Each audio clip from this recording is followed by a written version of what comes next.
Sí, sabemos que The Amazing Spider-Man 3 de Andrew Garfield nunca sucedió. Y el regreso de Andrew Garfield en No Way Home dejó a muchos fanáticos deseando que por favor Sony hubiera completado su trilogía que ya estaba planeada.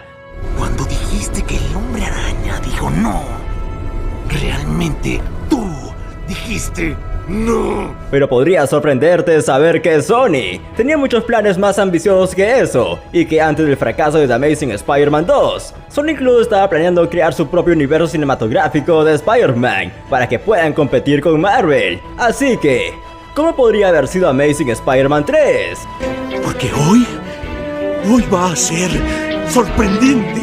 El universo cinematográfico de Marvel es de los mayores logros en la historia del cine, recaudando decenas de miles de millones de dólares, al convertir en personajes del cómic en mega franquicias colosales. Pero como todo lo exitoso, no pasa mucho tiempo antes de que sus rivales intenten replicar ese éxito. Vimos a varios estudios intentar replicar sus propios universos cinematográficos, como el universo oscuro, el universo extendido de DC, el universo de los monstruos, así como varios más. Ese no es asunto mío. Sí, esa era mi frase de siempre. Ese no es asunto mío. A ti no te sale, cállate.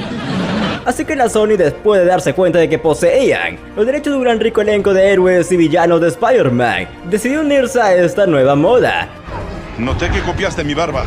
Y la próxima película del universo cinematográfico de Spider-Man habrían sido Los Seis Siniestros. ¿Y quién lideraría este gran grupo de villanos? No sería otro que el gran Norman Osborn. Sí, sé lo que estás pensando. Oye, pero Norman murió de esa enfermedad incurable en The Amazing Spider-Man 2. Ok, no exactamente. Fue cortada de la película una escena en la que originalmente se suponía que sería la escena post-créditos, donde el misterioso caballero del sombrero pasaría por varias cámaras que contenían los equipos creados para los villanos, y él habría llegado a una cámara que contenía la cabeza congelada de Norman Osborn, mientras que él decía el diálogo: "Despierta, viejo amigo", y la cámara se cortaría.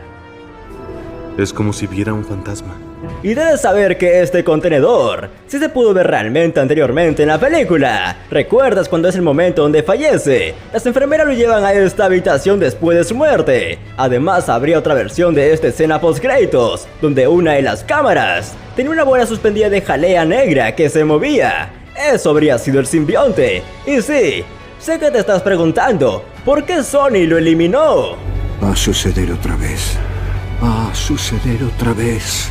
Bueno, Sony decidió incluir a Venom en el equipo de los Seis Siniestros, para así poder darle su propia película. Y Drake Bogward, el cineasta detrás de la película Cabaña de Terror, habría sido contratado para escribir y dirigir ahora a los Seis Siniestros. Y aunque los informes iniciales decían que esta película no incluiría a Spider-Man, al final eso no resultó ser el caso, ya que Drake Bogward continuaba diciendo que era una película sobre Spider-Man. Sería la película más épica y gigante de Spider-Man de sus sueños. Sería la llamada película de verano sobre Spider-Man, así que no tendrías que preocuparte por la continuidad. Solo tomarían a Peter Parker, lo pondrían en esta nueva aventura, para luego devolverlo a su vida al final de la película. ¿Y sabías que Los Seis Siniestros en realidad tendría dos partes? Era una locura. Ya querían presentar la Tierra Salvaje, sí, completa, con todo y dinosaurios, portales del tiempo. Sin embargo, el director estaba más entusiasmado con Sandman. Pensó que iba a robarse el espectáculo. ¿Y a ti qué te importa eso? Y la elección número 1 para interpretar ese papel era nada más que Tom Hardy, quien eventualmente interpretó a Venom en 2018. ¡Muy bien, premios dobles! Flynn Marko sería un personaje entusiasta anárquico del equipo, que se divertía mucho mientras también celebraba ser un villano. El director sentía que Tom Hardy encarnaba esa anarquía triunfante, quería subirle el volumen a un 11. Y el final de la película habría tenido a Sandman irrumpiendo en Londres, en un rascacielos, como Godzilla. Así que sabemos que Los Seis Siniestros habría sido una secuela de The Amazing Spider-Man 2, que comenzaría con Peter Parker, triste, lamentando la muerte de Gwen Stacy. Esta película se iba a centrar en la lucha por recuperarse, seguir adelante, y al igual que pasó con Spider-Man 3, Mark Waid ya estaba ansioso por incluir a Venom también en esta película. Yo sé lo que se siente. Lo disfrutas. El poder, la fuerza, pero se apoderará de ti. Ese simbionte posiblemente se hubiera unido a Spider-Man para amplificar su ira y la culpa por matar a su novia. La película terminaría con Peter Parker separándose del simbionte, donde más tarde se uniría a Eddie Brock, preparando así su propia película de Venom. Una aventura independiente donde iba a luchar contra Carnage. También habían discusiones sobre hacer a Flash Thompson, el agente Venom. Ellos se iban a inspirar en esa clásica historia del agente Venom de los cómics. Oye, pero si no te parece extraño, pues chécate esto, porque había una trama tan extraña donde Peter Parker habría obtenido en sus manos un super suero que podría traer a la gente entre los muertos a la vida. No lo entiendo, algo no tiene sentido. Sí, lo sé. Y parte de esa discusión era que posiblemente habían 3 personajes en ese momento que habían ideado para revivir en Amazing Spider-Man 3. No, por favor, no revivas al tío Ben. No. Incluso hubo una discusión sobre que el Capitán Stacy volvería para una aparición mucho más grande, y no solo Peter Parker usaría la fórmula para devolver al Capitán a la vida, sino que también la habría usado para traer de regreso a su Wayne, el simbionte. Fue explorado como un dispositivo de la trama para que se pueda permitir eso. Y en una extensión de esta idea, la Sony también discutió un plan para convertir a Gwen Stacy en la supervillana Carnage. Respóndeme una cosa. ¿Tengo cara del alcalde de Tokio? Créame, le estoy diciendo la verdad. Eso habría creado un escenario en el que Peter Parker se verá obligado a matarla. Pero hey, tal vez pueda decirle adiós esta vez para siempre, dándole el cierre que necesita. Suerte. Y siguiendo con los recortes de The Amazing Spider-Man 2, hubieron 2 escenas clave con personajes que iban a guardar para la secuela. La primera había presentado a Mary Jane interpretada por la actriz Shailene Woodley. De hecho, sobre el corte de las escenas de MJ de esa película, el propio director Mark Waid declaró que era muy complicado presentar a alguien como el interés amoroso de competencia, cuando ya había tanto sobre la mesa. Es interesante preguntarse, ¿cuál sería el papel de MJ en Amazing Spider-Man 3? Considerando que Mark Waid también planeaba resucitar a Gwen Stacy.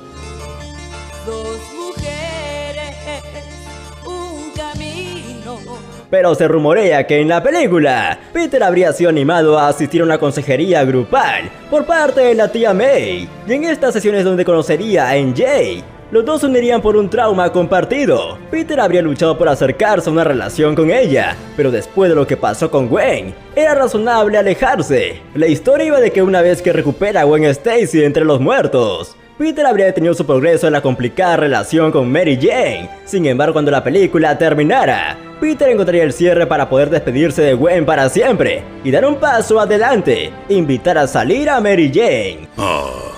Señorita Betty, ¿sí? ¿Tiene un violín? Y otra escena notable que también fue cortada de The Amazing Spider-Man 2 presentó el regreso del padre de Peter Parker, Richard Parker, quien se le revelaría. Mark Waid habría traído a Richard Parker de regreso a la tercera película, donde él se iba a ocupar de todas las repercusiones que trajo su aparición, mientras que también descubría todas las nefastas conexiones que tenía Peter con Oscorp y Norman Osborn, a quien Mark Waid originalmente quería resucitar para presentarlo como el villano principal de la tercera película. Y también planes para él en la secuela, Los 6 Siniestros. Ese es el método Osborn. Hablemos de Felicia Hardy. Se habría ampliado su papel en escenas eliminadas de The Amazing Spider-Man 2 para crear su propia película y otras películas que iban a completar el universo cinematográfico de Spider-Man. Incluían varios spin-off, como Venom vs. Carnage, una película derivada de la tía May, que presentaría las aventuras juveniles de May como espía del gobierno. Sí, sé lo que estás pensando. Incluso la actriz Sally Field pensó que era la idea más ridícula. Solo que eres muy tonto para saberlo. Pero Andrew Garfield también está emocionado por pasarle la antorcha a Miles Morales en Amazing Spider-Man 3. Así que es posible que hubiéramos visto a ese personaje hacerse cargo en adelante de la franquicia. Sin embargo, después de la mala recepción y desempeño decepcionante de taquilla de Amazing Spider-Man 2, Sony comenzó a cuestionar si estos planes iban a resultar. Quería demostrar a los fanáticos que Spider-Man estaba en buenas manos con ellos. Uy, sí, claro. Así que calificó el extraño spin-off de la tía May como cancelado, y empezaron a crear en el estudio una división dedicada solo a planificar elaboradamente su nuevo universo cinematográfico. Y ahora, ¿con qué ideas nos saldrá? ¡Sorpréndeme! Propusieron 5 siguientes películas después de The Amazing Spider-Man 2, la fase 1. Está conformada por una nueva precuela de The Amazing Spider-Man 2, que presentaría a Kraven como el villano principal. Y todos en Sony eran grandes fanáticos de la química de Emma Stone con Andrew Garfield. Ellos habían sentido que mataron demasiado temprano a su personaje. Y no solo eso, sino que los detractores de Sony estaban frustrados porque Amazing Spider-Man 2 tuvo lugar después de la graduación de Peter, cuando la razón principal de ese reinicio era devolver a Peter Parker a las historias de secundaria en ese entorno, para diferenciarlo de las clásicas películas de Sam Raimi. Eres basura, Brock. ¿Cómo dices?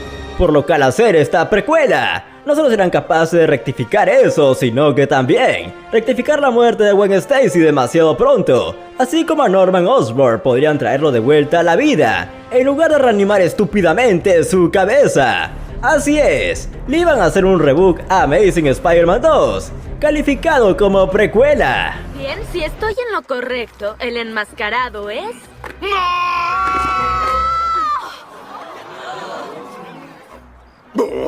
La historia iba de que Norman Osborn estaba cada vez más enfermo, así que iba a contratar a un cazador ruso para localizar a Spider-Man y robarle su sangre, que era la clave para curarlo de su enfermedad. Y una vez que obtenga la sangre del Hombre Araña, en un intento de sintetizar la cura, termina convirtiéndose en el nuevo Duende Verde. El final de la película sería un versus entre los dos, donde Norman perdía y apenas escapaba con vida, lo que nos llevaría a su estado frágil como lo vimos en Amazing Spider-Man 2. Sony también sugirió que después de esta película, hacer un nuevo spin-off de Spider-Man, pero ahora de Spider-Man 2099, quien actuaría como su nuevo Capitán América de la franquicia. ¡Apágala, Octopus! Esta vez lastimarás a mucho más gente. Estamos dispuestos a correr el riesgo. Pero en lugar de una película de la Segunda Guerra Mundial, estaría ambientada en el futuro, en el año 2099. Sería una historia de origen de Miguel O'Hara, y el final vería a Miguel O'Hara siendo enviado atrás en el tiempo, a la actual Nueva York, para encontrarse con el Spider-Man de Andrew Garfield. Y después la siguiente película sería Venom, que veríamos la historia de origen de Eddie Brock y su eventual derrota contra Spider-Man. La película terminaría con Eddie siendo enviado a Rikers, y después de la escena post-créditos, habría una introducción a Carnage. ¡Es demasiado! Pero antes de llegar a esta película, tendríamos otro nuevo spin-off, pero ahora de Black Cat, donde veríamos a Felicia Hardy obtener sus poderes, con Kingpin como villano. La película terminaría en un encuentro de Felicia Hardy con Spider-Man, lo que llevaría a Felicia a darse cuenta de que él no era una mala persona de lo que parecía ser. Pero todas estas películas culminarían en un evento tipo película de los Vengadores, donde veríamos a Spider-Man, Black Cat, Venom y Spider-Man 2099 unirse para derrotar a Carnage. Ingrese el algoritmo ahora. Listo. Extraordinario. Obviamente nada de esto llegó a un buen término después de que Sony se dio cuenta de que no tenían idea de lo que estaban haciendo y recurrieron a Marvel, suplicando por ayuda. Negociaron un jugoso acuerdo para traer a Spidey al UCM y se hizo evidente que Andrew Garfield no iría con él. Y la principal razón puede ser la más mezquina de lo que crees.